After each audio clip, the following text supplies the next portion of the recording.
Match retour et dernier match de la saison pour les Nîmoises du HBCN. Au match aller, Dijon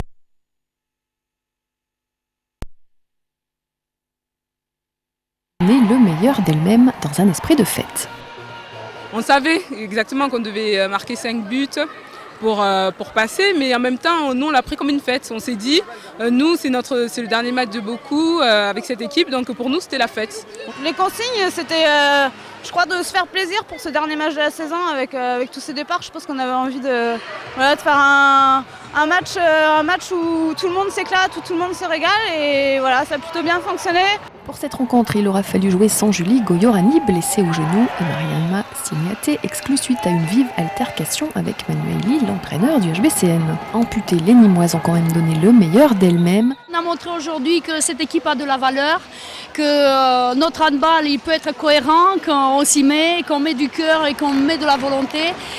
C'est vrai, c'était le dernier, c'était le plus beau cadeau qu'on pouvait lui faire à Yeni et à Nathalie, celles qui vont finir leur carrière sur le parquet du Parnasse. J'espère qu'elles vont rester toujours autour de ce groupe-là qui a été magnifique. C'est en fin d'un cycle qui a commencé il y a 2 ans. Un petit peu sur la frustration de cette saison parce que quand on voit cette équipe, ce qu'elle a pu faire aujourd'hui, on espérait à un certain moment d'accrocher un titre, on ne l'a pas fait. Mais par contre, lors de tous nos matchs importants, les quarts de finale de Coupe de France, de championnat, la finale de la Coupe de la Ligue, on ne s'est jamais retrouvé complète sur le terrain. Et c'est les aléas d'une saison sportive avec beaucoup de blessures. Je suis un peu déçue de ne pas avoir pu jouer ce match-là.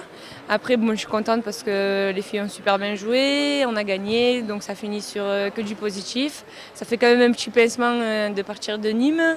Mais bon, après, il faut savoir rebondir aussi, donc je suis contente de partir à Aalborg.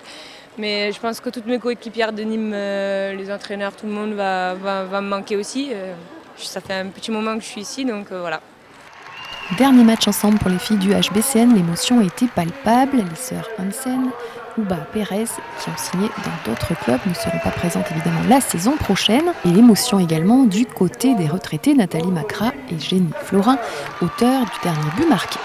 Mais je leur remercie parce qu'aujourd'hui, elles ont, pas toutes quand même, elles ont montré le vrai visage du HBCN qu'on a bâti, qu'on a commencé à construire il y a 4 ans. Avec cette victoire 38-29, elles finissent 5e du championnat de première division. Elles restent en lice pour disputer la Coupe d'Europe la saison prochaine. Leur sort dépend maintenant des résultats lors de la Coupe de France.